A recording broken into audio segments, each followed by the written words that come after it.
आज इस वीडियो में हम बात करेंगे वॉइडेबल मैरिजेस पर, जो कि section 12 of Hindu marriage act पर डिफाइन करा गया है। ऑलरेडी वॉइड मैरिजेस क्या होती है वो सेक्शन 11 में डिफाइन करी गई थी, उस पर ऑलरेडी वीडियो बन चुकी है। लिंक डिस्क्रिप्शन में ऊपर आई बटन पर आ रही होगी, आप जाकर वो देख सकते हैं। अभी हम बात करते हैं वॉइडेबल मैरिजेस। तो वॉइडेबल मैरिज बहुत ही सिंपल टॉपिक है, बहुत ही आसान भाषा में समझाना चाहूंगा। देखिए, वॉइडेबल मैरिज में चार यहाँ पर कंडीशंस बताई गई है, वो चार ग्राउंड्स बताए गए हैं section 12 of Hindu marriage act में। वो चार ग्राउंड्स क्या क्या हैं वही हम आज समझेंगे। वो ग्राउंड्स ये कहेंगे कि अगर ये चीजें रहेगी तो वो मैरिज वॉइडेबल मानी जाएगी। ठीक है, तो जिसमें कि सबसे पहला हमारा ये रहेगा सेक्शन 12 के क्लॉज 1 के सब क्लॉज ए में बता दी बात, कौन सा ग्राउंड बता दिया, इम्पोर्टेंस, यानी कि इम्पोर्टेंसी की बात कर दी गई। That the marriage has not been consummated owing to the importance of the respondent देखो, यानी कि ये हस्बैंड और वाइफ दोनों की बात करेंगे हम यहाँ पर।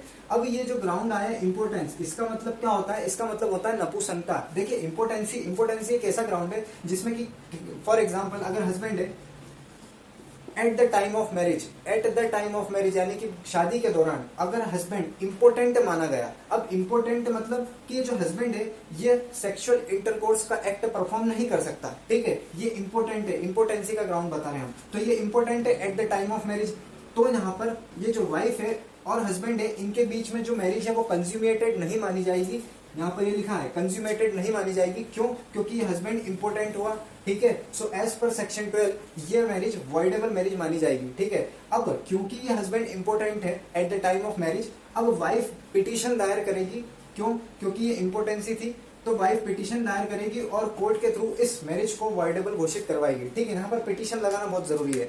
वॉइड मैरिजेस में कुछ अलग कंसेप्ट था। वॉइड मैरिज में मैंने आपको कहा था कि जुडिशियल सिस्टम जो भी रहेगा उसका हमें हेल्प लेने की कोई जरूरत नहीं है। वहां पर तो ऑटोमेटिकली हमें दिख जाता है कि ये मैरिज वॉइड मानी जाएगी, बट वॉइडेबल में आपको पिटीशन लगाना जरूरी है। तो पहला ग्राउंड था इंपोर्टेंस। अब ये वाइफ का भी हो सकता है, अभी एग्जाम्पल मैंने हस्बैंड का लिया है। ठीक है, एक चीज और ध्यान रखो कि अगर ये जो हस्बैंड है, मैंने क्या बोला कि इंपोर्टेंसी होना चाहिए at the time of marriage. अगर मान लो वो जो हस्बैंड है वो मैरिज के पहले पोटेंट था, यानी कि वो मैरिज के पहले तो पोटेंट था बट बाद में वो इंपोर्टेंट हुआ, तो फिर ये सेक्शन यहाँ पर हिट नहीं होगा, सेक्शन 12 यहाँ पर हिट नहीं होगा इंपोर्टेंसी का ग्राउंड। यहाँ तो ये बता दिया कि at the time of marriage के दौरान यहाँ पर ये हस्बैंड अगर इंपोर्टेंट पाया गया तो ये मैरिज कंज्यूमेटेड नहीं मानी जाएगी as per Hindu marriage act, और फिर ये मैरिज वॉइडेबल घोषित करी जाएगी। ठीक है, ये होगा सेक्शन 12 का क्लॉज 1 में सब क्लॉज ए में पहला ग्राउंड।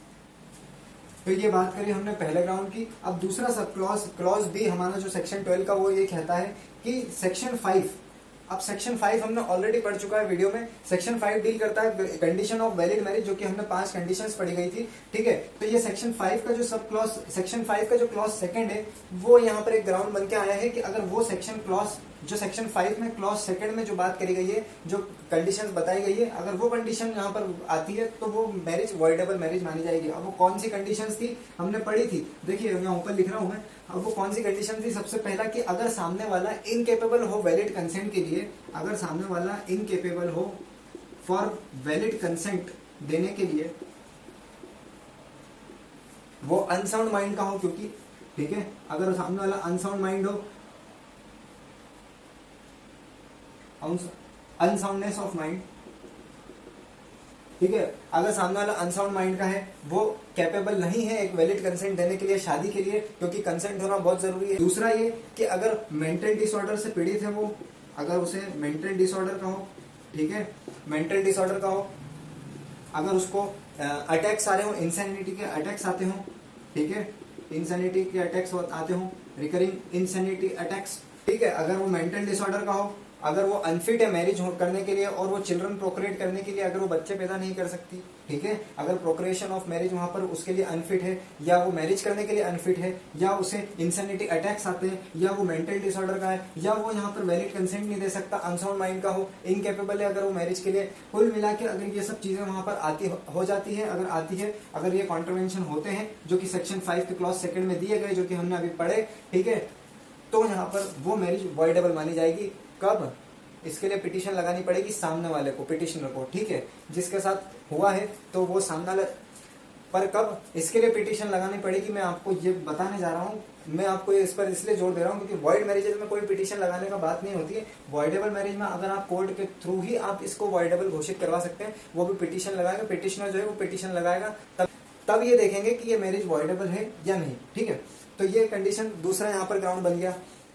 अब तीसरा ग्राउंड है 12(1)(c) में बताया गया पार्टीज की कंसेंट को लेकर। देखिए अगर शादी होगी तो यहाँ पर वो ऑब्वियस सी बात है जो कंसेंट रहेगी वहां पर वो फ्री होना चाहिए। It should be not affected by the coercion, undue influence, misrepresentation, ना कोई फ्रॉड होना चाहिए, ये किसी भी तरह की चीजें नहीं होना चाहिए। वो कंसेंट जो दी गई है हस्बैंड और वाइफ दोनों की बात कर रहा हूँ मैं, अगर वो कंसेंट होगी शादी की, वो फ्री होगी, तभी वो शादी वैलिड मानेंगे हम, ठीक है। तो वहां पर पार्टीज की कंसेंट होना जरूरी है। अब कंसेंट ऑफ पार्टीज पर यहाँ पर 12(1)(c) बात करता है, यानी कि कंसेंट अगर फोर्स से ली गई हो, वो चाहे किसी भी तरीके का फोर्स हो, फिजिकल फोर्स हो, या वो अब वो चाहे वो डरा धमका कर या थ्रेटनिंग के तौर पर अगर वो यहाँ पर शादी जबरदस्ती यहाँ पर अगर जबरदस्ती करके डरा धमका कर आपसे कंसेंट ली जा रही है, ठीक है, तो वहां पर वो हम कहेंगे फोर्स। यहाँ पर पार्टी की कंसेंट फ्री नहीं थी, वो फोर्स से अफेक्टेड थी। या फिर कहें अगर वो फ्रॉड मतलब धोखाधड़ी करके अगर वो शादी हुई है, यानी कि यहाँ पर तीन चीज बताइए कि अगर वो फ्रॉड नेचर ऑफ सेरेमनी से लेकर होता है। नेचर ऑफ सेरेमनी क्या कि मान लो हस्बैंड अगर किसी भी एक सेरेमनी का नाम देकर, कोई भी रिलीजियस सेरेमनी का नाम देकर वो कुछ करवा रहा है और वो उस लड़की को पता ही नहीं है कि वो शादी का कुछ, अगर वो और लड़की को कुछ पता ही नहीं कि वो शादी का रोल है, अगर लड़की को पता हो जाता है कि अगर लड़की को पता होता है कि ये तो शादी हो गई मेरी, ठीक है, तो वो ऐसी सेरेमनी को परफॉर्म करती नहीं वहां पर। मतलब कुल मिला के कुछ ऐसी चीजें, कुछ ऐसी नेचर की सेरेमनी जिसमें कि आप धोखाधड़ी करके सामने वाले को धोखाधड़ी करके फ्रॉड करके आप मैरिज कर रहे हैं, ठीक है। दूसरा ये कि कुछ ऐसा मटेरियल फैक्ट हो, और तीसरा कुछ ऐसे सर्कमस्टेंसेस हो जिसमें कि आप फ्रॉड कर रहे हैं, यानी कि हस्बैंड अगर ऑलरेडी शादीशुदा है पर वो फ्रॉड करके यानी कि दूसरी जिससे शादी करना चाह रहा है उसे बताता ही नहीं है कि मेरी ऑलरेडी शादी है, ठीक है। ये एक ऐसा मटेरियल फैक्ट उसने फैक्ट छुपा कर यानी कि ऐसा फ्रॉड कर वो यहाँ पर शादी कर रहा है। अगर उस लड़की को मालूम होता है कि उसकी ऑलरेडी शादी है तो क्यों करती, क्यों अपनी कंसेंट देती, ठीक है। तो ऐसे फ्रॉड या कुछ ऐसे सर्कमस्टेंसेस को लेकर कुछ भी हो सकता है सर्कमस्टेंसेस, तो ऐसे सर्कमस्टेंसेस, ऐसे मटेरियल फैक्ट या ऐसे नेचर ऑफ सेरेमनी को लेकर अगर वो फ्रॉड करता है हस्बैंड या फिर वाइफ, दोनों की बात है। यहाँ पर मैं हस्बैंड का एग्जांपल लेके चल रहा हूँ, तो अगर हस्बैंड ऐसा कुछ करता है और पार्टीज जो है वो अपनी कंसेंट वहां पर फ्री नहीं रहती है, तो वहां पर अगर हस्बैंड ऐसा कर रहा है, जैसे कि मान लो हस्बैंड करता है, तो वाइफ पिटीशन दायर कर सकती है विद इन 1 ईयर। देखिए ये जो चीज बताई गई है सेक्शन 12 के क्लॉज 2 में बता दिया गया कि आपके साथ जो घटना हो रही है ना, मान लो ये वाइफ के साथ अगर फ्रॉड हो रहा है या फोर्स हो रहा है, जो भी चीजें हो रही है उसके साथ, अगर इस शादी को लेकर उसकी कंसेंट फ्री नहीं है, अगर उसके बाद में मालूम पड़ता है कि तो मेरे साथ फ्रॉड हो गया, ठीक है, तो जब उसके साथ हुआ ना, उसके बाद हम उसके 1 साल पहले तक विद इन 1 ईयर के अंदर अंदर हम पिटीशन दायर करेंगे। काय के लिए? इस मैरिज को वॉइडेबल डिक्लेयर करवाने के लिए 1 साल के अंदर अंदर आपको वहां पर पिटीशन दायर करना रहेगी। अगर हस्बैंड के साथ होता है ऐसा तो वाइफ, अगर हस्बैंड के साथ ऐसा होता है तो हस्बैंड यहाँ पर पिटीशन दायर करेगा। कब? जब उसके साथ हुआ तो उसके 1 साल के अंदर अंदर उसको पिटीशन दायर करना रहेगी उस मैरिज को वॉइडेबल डिक्लेयर करवाने के लिए। वही इन केस अगर वाइफ के साथ होता है, अगर फोर्स और फ्रॉड, अगर उसकी पार्टी की कंसेंट फ्री नहीं है, अगर उससे बाद में पता चलता है, तो वाइफ के केस में भी सेम है।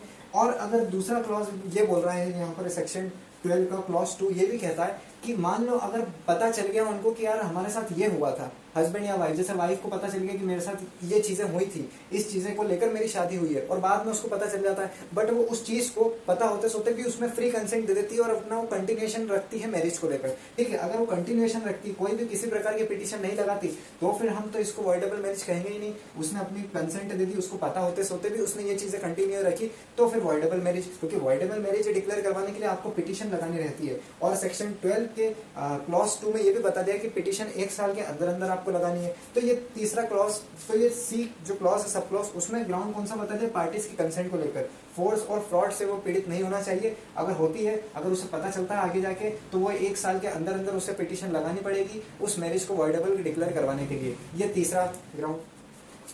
अब फोर्थ कंडीशन ये बताई गई कि यहाँ पर प्रेगनेंसी की बात करी गई है कि यार रिस्पोंडेंट, यानी कि रिस्पोंडेंट जो है अगर वो प्रेग्नेंट रहता है, अगर वो प्रेग्नेंट रहती है at the time of marriage, वो भी किसी दूसरे पर्सन से, यानी कि आप किसी लड़के से शादी कर रहे हो, अगर ये हस्बैंड है, मतलब ये कपल्स हैं, ठीक है, अगर ये कपल्स है ए और बी, ये बी वाइफ है, बी लड़की है, ए लड़का है, इन दोनों की शादी होने जा रही है।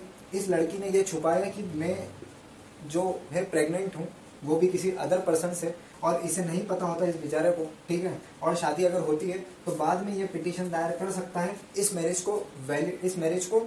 इस मैरिज को वॉइडेबल डिक्लेयर करवाने के लिए, क्योंकि इसे तो पता ही नहीं था at the time of marriage कि मेरी जो वाइफ रहेगी उसके अंदर, उसके पेट में तो दूसरा बच्चा है, किसी दूसरे का है, किसी अदर पर्सन का बेबी वो कैरी करके है, ठीक है, अगर वो प्रेग्नेंट है तो।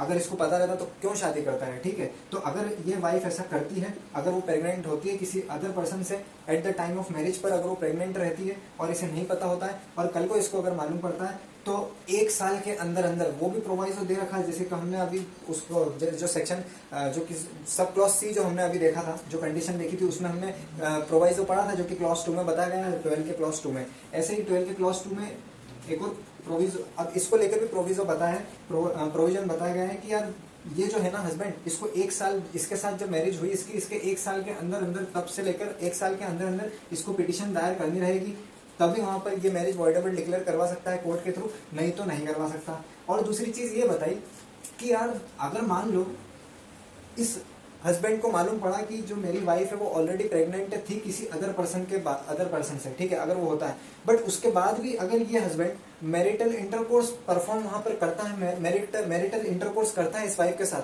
तो फिर वहां पर वो मैरिज वॉइडेबल हम डिक्लेयर नहीं करवा सकते, क्योंकि आपने यहाँ पर मैरिटल इंटरकोर्स भी कर लिया। अगर आपको ये पता था, अगर ये मैरिटल इंटरकोर्स नहीं करता, ठीक है, और 1 साल के अंदर अंदर ये पिटिशन यहाँ पर दायर करता, अगर वॉइडेबल मैरिज को डिक्लेयर करवाने के लिए, तो ही वो वॉइडेबल मैरिज डिक्लेयर होता। 1 साल के अंदर आपको यहाँ पर पिटिशन दायर करना रहेगी, तो ही वो वॉइडेबल होगी। और अगर मान लो ये हस्बैंड जो है मैरिटल इंटरकोर्स करता है, कब, इसको पता होने के बावजूद भी कि भाई मेरी जो वाइफ है वो प्रेग्नेंट है किसी सम अदर पर्सन के कारण, अगर वो प्रेग्नेंट है, बट उसके बावजूद भी अगर ये हस्बैंड जो है मैरिटल इंटरकोर्स बनाता है, रिलेशन बनाता है, तो फिर वो वॉइडेबल मैरिज हम डिक्लेयर नहीं करवा सकते और ना ही आप पिटिशन लगा सकते।